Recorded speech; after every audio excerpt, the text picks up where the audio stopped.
Hello friends, अस्सलाम वालेकुम। मैं आपका दोस्त रेहान हाजिर हूं आपके सामने फिर एक नई यूट्यूब वीडियो के साथ। और मैं लेके आया हूं आपके लिए एक नया टॉपिक, नया सब्जेक्ट जिसका नाम है फंडामेंटल ऑफ नर्सिंग। नर्सिंग का मोस्ट इम्पोर्टेंट सब्जेक्ट है। और एक इम्पोर्टेंट टॉपिक जिसका नाम है क्लासिफिकेशन ऑफ ड्रग। ड्रग कितने टाइप का होता है, हम कितने टाइप से ड्रग लेते हैं, जो भी है हम इस वीडियो में डिस्कस करेंगे।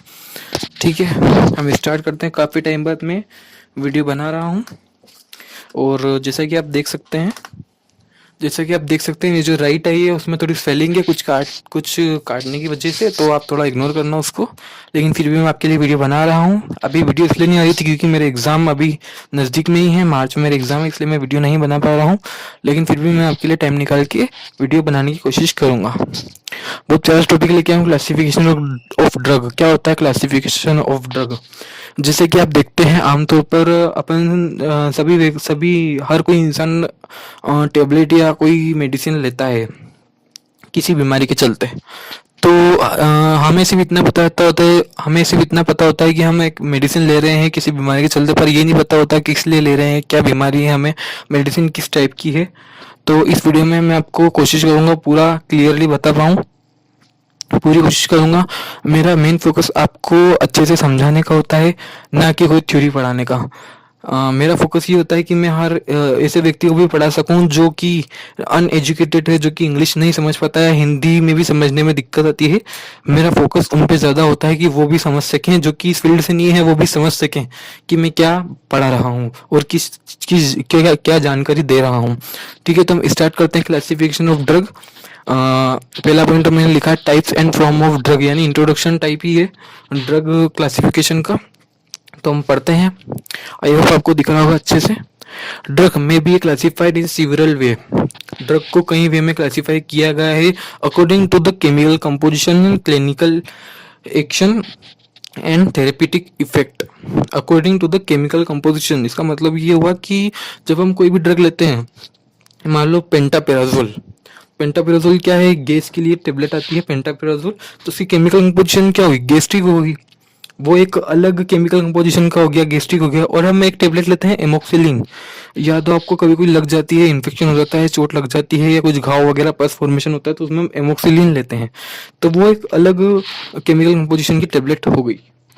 तो अब देखते हैं क्लिनिकल एक्शन, जो कि लिखा है इसमें अकॉर्डिंग टू, एक तो हो गया केमिकल कंपोजिशन, एक हो गया क्लिनिकल एक्शन। क्लिनिकल एक्शन क्या होता है कि दोनों का क्लिनिकल एक्शन अलग अलग है। एक जो है वो गैस से रिलीफ कराती है, और एक जो है फ्री फ्रॉम माइक्रो ऑर्गेनिज्म से छुटकारा दिलाना, यानी माइक्रो ऑर्गेनिज्म जो कि सूक्ष्म जीवाणु होते हैं उनसे छुटकारा दिलाने का काम करती है। थेरेप्यूटिक इफेक्ट, दोनों के इफेक्ट भी अलग अलग हैं of the body system, the purpose and used by the symptoms relieved by the drug etc। हम मेडिसिन क्यों लेते हैं? जब भी हमारी बॉडी में कोई सिम्टम्स आता है, यानी पेट दर्द होना, डायरिया, सर दर्द होना, हाथ पांव दुखना, ये सिम्टम्स आते हैं हमारी बॉडी में किसी बीमारी के चलते, इसलिए हम ड्रग लेते हैं ताकि हमें जो भी हमें दिक्कत हो रही है उससे हमें रिलीफ मिल सके। तो इसका मेन मतलब ये होता है। अब हम आगे बढ़ते हैं कि ड्रग कितना टाइप का होता है, क्या क्या कैटेगरी के ड्रग होते हैं, और हम कैसे यूज़ करते हैं, जो भी है मैं आगे बताता हूँ आपको। ठीक है, तो आप जैसे कि देख सकते हैं मैंने कुछ टाइप यहाँ पर लिखे हैं, मोस्ट इम्पोर्टेंट टाइप्स हैं जो कि हम अपने जीवन में यूज़ करते हैं, हमारी लाइफ में काफ़ी यूज़ करते हैं इन सब चीज़ों का। क्लासिफिकेशन ऑफ ड्रग के बारे में मैंने कुछ टेबलेट्स यहाँ पे लिखी हैं। टेबलेट्स का मतलब कैटेगरीज लिखी हैं, किन किन कैटेगरी में क्या क्या यूज होता है वो हम आगे पढ़ते हैं। यहाँ पे जो कैटेगरी लिखी है और कैटेगरी में क्या क्या होता है वो यहाँ पे ब्लू मार्कर से मैंने लिखा हुआ है। ठीक है, तो हम देखते हैं पहला एनाल्जेसिक्स। एनाल्जेसिक्स क्या होता है? Drug use to relieve pain. जब भी हमें कोई पेन होता है तो हम टेबलेट लेते हैं। वो टेबलेट कौन सी कैटेगरी की होती है? एनाल्जेसिक्स। जितनी भी पेन किलर आती है वो सब किस कैटेगरी में आती है? एनाल्जेसिक्स। किस लिए आती है? Relieve pain. जब भी हमें कहीं पे पेन होता है तो हम कुछ टेबलेट लेते हैं जिसे पेन किलर हम बोलते हैं, उसके बहुत सारे नाम हो सकते हैं, तो वो आती है एनाल्जेसिक्स में। अब एक होती है एनेस्थेटिक्स, जो कि दूसरे नंबर की हमारी है। किस लिए यूज होती है? Drug which causes loss of sensation. जैसे कि अब हम देखते हैं एनेस्थेटिक्स, ये आपने नाम सुना होगा एनेस्थेटिक। जब भी मान लो जैसे मुझे लगी है, काफ़ी लंबा घाव है, मुझे टाके लगवाने हैं, तो उसके लिए पहले मुझे एनेस्थेटिक या कुछ ऐसी चीज़, एनेस्थेटिक ऐसी कुछ चीज़ देंगे जिससे मेरा सेंसेशन लॉस हो जाए और मुझे दर्द का एहसास ना हो पाए। तो उसे हम बोलते हैं एनेस्थेटिक। कभी भी कोई ऑपरेशन होता है तो उससे पहले एनेस्थीसिया दिया जाता है, वो भी कुछ काफ़ी टाइप का होता है, उसके बारे में हम कभी डिस्कस करेंगे। तो एनेस्थेटिक जो होता है लॉस ऑफ सेंसेशन के लिए यूज में आता है। इस टेबलेट का हम कभी सेंसेशन लॉस करना होता है उसके लिए हम यूज करते हैं। बड़े बड़े ऑपरेशनों में एनेस्थीसिया दिया जाता है, जिससे कि हमें पता ना चले कि हमारा ऑपरेशन हो रहा है। कुछ भी बॉडी का ऑर्गन काटापीटी करनी होती है तो हम एनेस्थीसिया देते हैं, जिससे कि हमें कुछ सेंसेशन ना हो पाए और हमें दर्द वगैरह ना हो पाए। ठीक है, अब थर्ड की तरफ बढ़ते हैं। तो थर्ड क्या है, एंटीपायरेटिक्स का बहुत कॉमन टेबलेट है जो कि हम लेते हैं। किस लिए लेते हैं, ड्रग विच रिड्यूस फीवर। बहुत सारी ज़्यादातर फीमेल्स काफ़ी टेबलेट लेती हैं फीवर के चलते, सर दर्द को चलते, हाथ पांव दर्द को चलते। ये एंटीपायरेटिक्स जो कि आप लेते हो वो एंटीपायरेटिक्स कैटेगरी में आती हैं, जो कि फीवर को रिलीव करने में, हाथ पांव दर्द, सर दर्द, ये नॉर्मल चीज़ में ली जाती है। इसका कोई साइड इफेक्ट्स वगैरह कुछ नहीं होता, ये नॉर्मली सब लोग लेते हैं। काफ़ी ज़्यादातर मैंने जैसे कि आपको बताया फीमेल्स लेती हैं।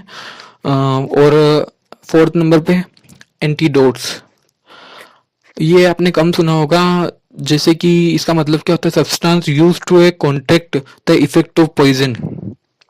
यानी कभी जैसे कि हमें सांप काट खाया तो हमारे शरीर में क्या हो गया, जहर फैल गया, पॉइजन फैल गया, तो उसके लिए हमें एंटीडोस की जरूरत पड़ती है। एंटीडोस उस सांप की जो जहर है उसके लिए अलग एंटीडोट बनाया गया है, जो कि हम उससे यूज में लेकर के उसके सांप को, जहर को हम खत्म करते हैं। अलग अलग जहर के लिए अलग अलग एंटीडोट्स पाए जाते हैं। फिफ्थ की तरफ बढ़ते हैं, एंटी इन्फ्लामेटरी। ये भी हम काफी लेते हैं, कुछ लोग ज्यादा ही लेते होंगे। अभी ठंड के टाइम में जिनके लगी हो उन वहां पर स्वेलिंग आ जाती है तो उसके लिए हम टेबलेट लेते हैं। This help of reduce inflammation. Inflammation को कम करने के लिए, सूजन को कम करने के लिए हम ये एंटी इन्फ्लामेटरी टेबलेट्स लेते हैं। एंटीबायोटिक्स, ये तो हर कोई जानता है एंटीबायोटिक्स क्या होता है। तो हम देखते हैं इनका मेन काम क्या होता है। Product of living micro organism that have the ability to destroy and inhibit the growth of microorganism। Antibiotics क्या काम करता है, जो लिविंग माइक्रो ऑर्गेनिज्म है उनकी ग्रोथ को इनहिबिट करता है, एबिलिटी को डिस्ट्रॉय करता है।